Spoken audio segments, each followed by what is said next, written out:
Hello guys, welcome back to my channel. So आज हम जो टॉपिक डिस्कस करने वाले हैं वो है phylum Porifera. So last video में हम लोगों ने डिस्कस किया था किंगडम एनिमेलिया के बेसिस ऑफ क्लासिफिकेशन। तो वो डिस्कस करने के बाद हम एक एक फाइलम को डिस्कस करेंगे। सो जो किंगडम एनिमेलिया है उसमें जो फर्स्ट फाइलम होता है वो होता है फाइलम पॉरीफेरा। पॉरीफेरा मतलब स्पॉन्जेस होता है, जैसे कि इस डायग्राम में आप देख सकते हैं।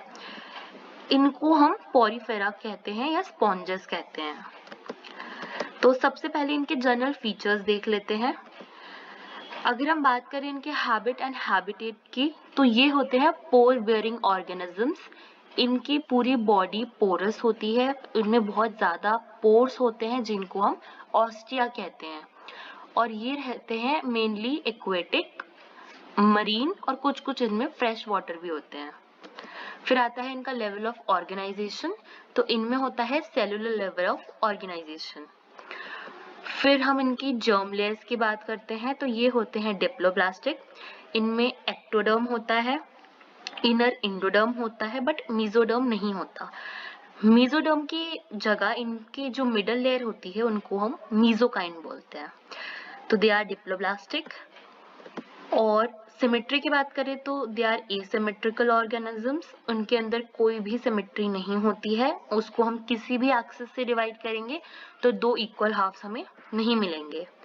फिर बात करते हैं सीलोम या बॉडी कैविटी की, तो दे आर एसीलोमेट। उनके अंदर कोई भी बॉडी कैविटी प्रेजेंट नहीं होती। डाइजेशन इज इंट्रासेलुलर, मतलब साइटोप्लाज्म में डाइजेशन होता है।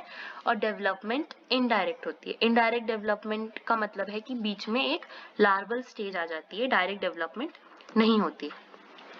अब हम बात करते हैं इनके बॉडी स्ट्रक्चर के बारे में। तो जैसे ये एग्जांपल के लिए एक पॉरीफेरा है यहाँ पे, तो इनके जो मेन पार्ट्स होते हैं वो डिस्कस कर लेते हैं।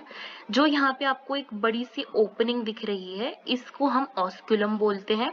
यहाँ से वाटर बॉडी से बाहर जाता है, और यहाँ पे आप बॉडी पे देख सकते हैं बहुत सारे माइन्यूट पोर्स होते हैं, तो इन पोर्स को हम ऑस्टिया बोलते हैं। यहाँ से जो पानी होता है, बाहर का जो पानी होता है वो बॉडी के अंदर आता है।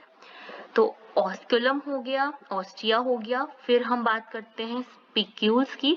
तो स्पिक्यूल्स ये वाली जो आपको यहाँ पे पॉइंटेड दिख रहे हैं पर्पल कलर के, इनको स्पिक्यूल्स बोलते हैं। ये एंडोस्केलेटन होता है पॉरीफेरा का, स्पिक्यूल्स एंड स्पॉन्जन फाइबर्स। उसके बाद जो ये आपको यहाँ पे पूरी बॉडी कैविटी दिख रही है, इसको हम स्पॉन्जोसील बोलते हैं। जो वाटर होता है बाहर से जो ऑस्टिया से आता है वो स्पॉन्जोसील में कलेक्ट हो जाता है और ऑस्कुलम के थ्रू बाहर निकलता है। तो ये सेंट्रल कैविटी होती है। उसके बाद जो ये आपको दिख रहे हैं कोनोसाइट सेल्स, जिनको हम कॉलर सेल्स भी बोलते हैं, इनमें फ्लैजिला होता है, ये डाइजेशन में हेल्प करते हैं। और ये मीजेनकाइम आपको दिखेगा, ये जो मिडल लेयर है इसको बोलते हैं। तो ये जस्ट एक बॉडी स्ट्रक्चर है पॉरीफेरा का। यूजुअली सारे पॉरीफेरा ऐसे ही होते हैं। तो अब हमने यहाँ पे जो डिस्कस किया वो हम एक बार देख लेते हैं। Body wall contains numerous pores called ostia, through which water enters into the body through a canal system into the central body cavity called spongiocele. तो पॉरीफेरेंस में कैनाल सिस्टम होता है, ये तो हम लोगों को पता है। तो कैनाल सिस्टम कैसे वर्क करता है, तो जो पोर्स होते हैं पॉरीफेरा की बॉडी में जिनको हम ऑस्टिया बोलते हैं, उनमें से पानी अंदर जाता है बॉडी के सेंट्रल बॉडी कैविटी में, स्पॉन्जोसील जिसे बोलते हैं।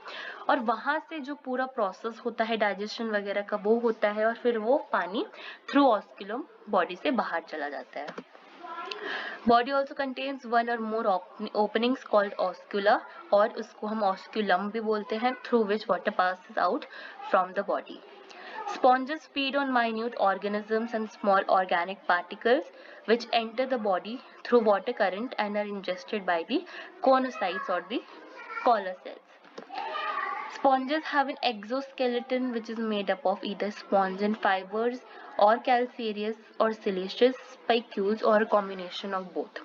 तो मैंने आपको पहले ही बताया था कि जैसे हमारे अंदर जो स्केलेटन होता है वो बोन्स का होता है, स्पॉन्जेस में जो स्केलेटन होता है वो स्पिक्यूल्स और स्पॉन्जन फाइबर्स का बना होता है। तो स्पिक्यूल्स वही जो पॉइंटेड स्ट्रक्चर्स आपको दिखाए थे वो स्पिक्यूल्स होते हैं, उसी तरह से स्पॉन्जन फाइबर्स भी होते हैं। तो या तो पॉरीफेरा में स्पॉन्जिन होगा एज ए एक्सोस्केलेटन, या उनके अंदर स्पिक्यूल्स हो सकते हैं, या दोनों भी हो सकते हैं। उसके बाद पॉरीफेरा में वाटर कैनाल सिस्टम होता है। ये हमको पता है, वाटर कैनाल सिस्टम बहुत इंपॉर्टेंट रोल प्ले करता है, क्योंकि उसी से डाइजेशन, रिप्रोडक्शन, रेस्पिरेशन सब होता है। They are hermaphrodite organisms. Porifera में सेक्स से सेपरेट नहीं होते, एक ही ऑर्गेनिज्म में दोनों male and female gonads present होते हैं। फिर रेस्पिरेशन की बात करें तो डिफ्यूजन से रेस्पिरेशन होता है। Respiration takes place by diffusion of oxygen from water flowing into the body. Excretory product mainly ammonia is released from the body through outgoing water canal। तो जो excretory product होता है वो mainly ammonia होता है, और वो through canal system ही बाहर निकलता है बॉडी से। Reproduction sexual भी हो सकता है और asexual भी हो सकता है। फिर asexual reproduction कैसे होता है? asexual reproduction होता है by internal और external budding। तो formation of gemmules जो होता है यहाँ पे, उससे asexual reproduction होता है। Sexual reproduction involves internal fertilization. Male gametes enter the sponge body through water current and fertilize the ovum। So जो water अंदर आता है पॉरीफेरा के, उनमें क्या होता है, जो मेल गैमेट होता है वो स्पॉन्ज की बॉडी एंटर कर देता है, और उसी में जो फीमेल ओवम होता है उसको फर्टिलाइज कर देता है। तो यहाँ पे सेक्सुअल रिप्रोडक्शन भी थ्रू कैनाल सिस्टम ही होता है। तो इसके हम एग्जांपल्स देख सकते हैं। साइकॉन होता है, डेमोस्पॉन्ज होता है, जैसे ये जो डायग्राम है ये साइकॉन है और ये है डेमोस्पॉन्ज। सो आई होप आपको पॉरीफेरा समझ आ गया होगा। Thank you for watching.